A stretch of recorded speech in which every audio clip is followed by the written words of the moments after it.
More. Lower. And 19 Charlie, take 2. Sound is speeding. Speed now. 19 Charlie, take 2, Mark. And okay, ready? And frame. And more. And slow down. Action. That's what we want. Action, Larry.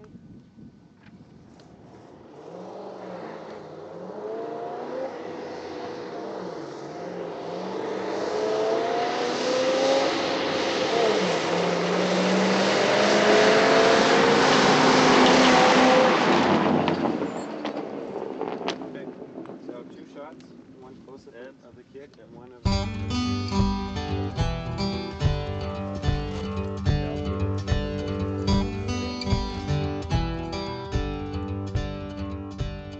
The film is about Jimmy and his father. I mean, it goes on. There are many other levels and many other facets of that. There's a father-son relationship between Bobby and his father and Barry, and there's a parallel there, and between his family and Jimmy's family and even Clayton's family. They're all really on the same journey. And really the film is an ensemble piece of all of them. It's a tragic comedy about a young guy who is in a world that he needs to get out of in order to be happy. And this world is filled with a variety of eclectic characters that work to impede this young man's journey as he struggles to keep them unharmed, but at the same time get beyond that barricade, push through that barricade, and get to the other side, and realize his potential as a human being who has creativity and a lust for life.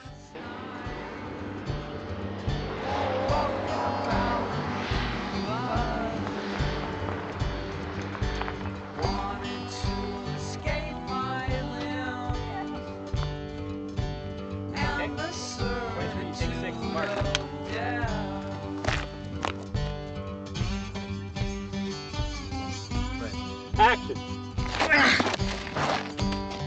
Fuck! You're fucking dead, Darnell!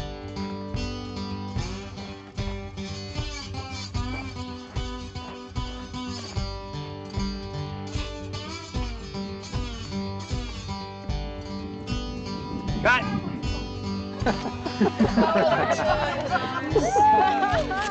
Woo, John!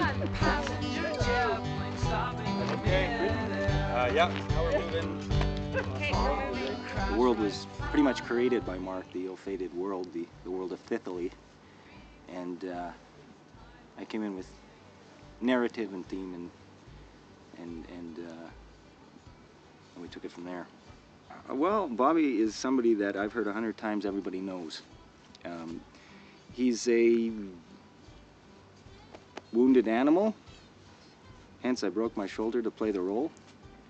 And I mean, just ultimately somebody who's has some virtues. He's tough as nails. He wants to be Jimmy's friend. He doesn't know how, and he's like Barb, comes from a pretty deprived environment, and he expresses himself violently. He has no influence on the world, so that's his way of trying to communicate. What? Nothing. Ah, what the fuck, nothing? I'm too fucking dumb? You're so fucking smart now because you went out and got your grade 12? Whatever. Wanna fucking... Don't. Ow, fuck! It's almost sad in a way because Bobby is so much older and Bobby is such a sad, angry character. And Jimmy is soulfully elevated, I think, so far above him, and they don't connect on an intellectual level.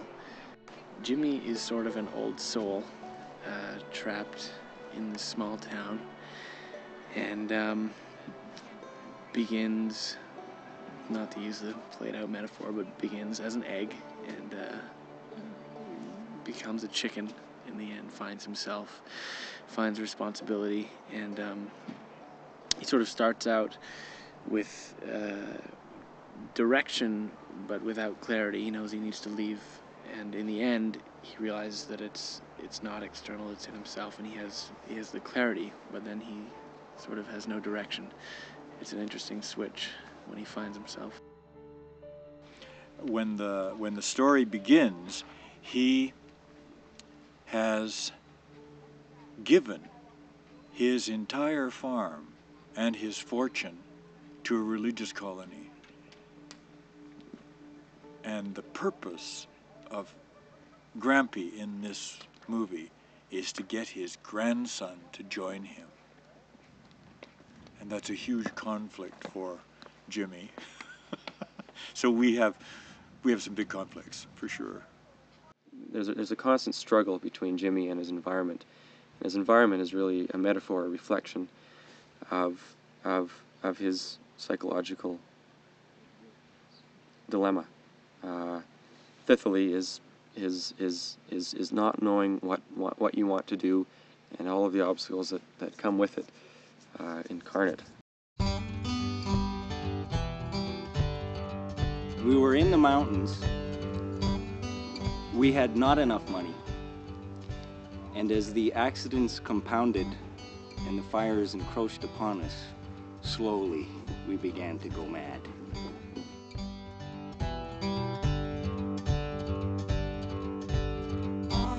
Can we control this dream? I love it here. Really enjoy it. Look, a fire. We're about an hour away from Cache Creek in the middle of nowhere on a ranch, but it's been really great. I've read more books than I've read in a while, and you can wake up and pet the horses and hang out with the dogs, and now it's just been really nice. Oh, it's beautiful. We're in a place called Upper Hat Creek, and it is just spectacular. Every night the sky is full of stars, and the Milky Way is extremely present every night. We have Mars that's been the closest it's ever been in 60,000 years or something. It's always just hanging over the horizon. It's outstanding. This is going to be a very unique experience that people are going to walk away with, and they're going to remember for the rest of their lives. A couple nights ago, I stayed up late and just watched the Northern Lights. They're just glowing over the horizon on the canyon.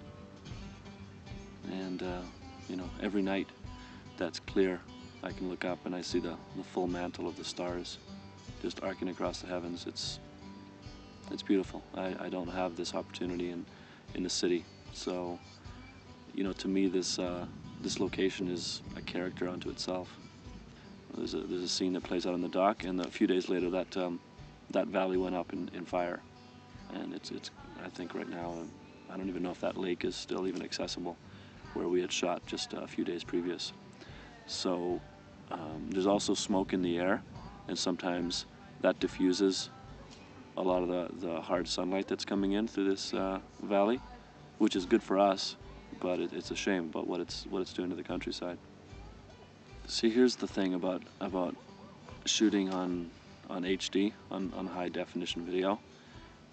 It's high definition video, but it's still video, ultimately. And to take video out into big sky country, where we have lots of sun, and we have contrast from, you know, deep shadows into you know, very bright skies, is very challenging. It really tests the latitude of HD. And so my concern initially was, this is really a place for film. We should be shooting film out here, but the budget doesn't bear us to be able to shoot film. So here we are shooting HD. It looks, I have to say, it looks better than I anticipated. It's just I have to be a lot more cautious. Jimmy! Jimmy! Jimmy! Jimmy? Jimmy. What? Where the fuck did you go? Nowhere.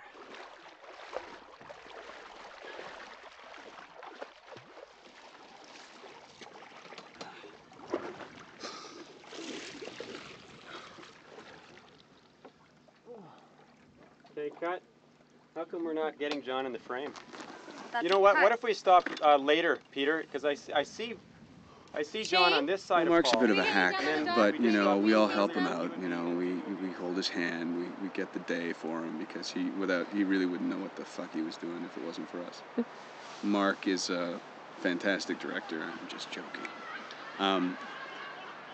Mark really, really loves actors. You can tell when he's working, when he's sitting behind the monitor. He's got a really good eye for telling a story, so he does know what is necessary and what's not necessary, and you know where he wants to go. And the problem also with this script is because it is a comic tragedy as opposed to a dark comedy. I don't think it's a dark comedy. I think it is a comic tragedy. Because there are those elements to both, you really walk a fine line. For instance, the final scene of the film is very funny. Like, it's a really, really, you know, there's going to be a lot of chuckles, but at the end of the scene, something absolutely horrible happens, and you have to be able to let that happen. You have to be able to let the audience laugh, and at the same time, when this horrible thing happens, make it completely acceptable. And like, oh, of course, there was no other way that could have gone. I don't know what I was laughing about. I should have seen that coming a mile away, but, you know. And that's a very fine line, and I think he does a really good job of walking that line. Bobby! Jimmy didn't do anything! It's Earl! Who the fuck are you? Earl! Earl fucking who? That's really what the film's about, is watching Jimmy make those decisions and find out, and to get an idea of whether he's going to be running and living an unhappy life of regret, or if he's going to make the right decision. And what that right decision isn't clear for anyone, not even the audience. So it's a struggle, but so is life. So that's what it's about.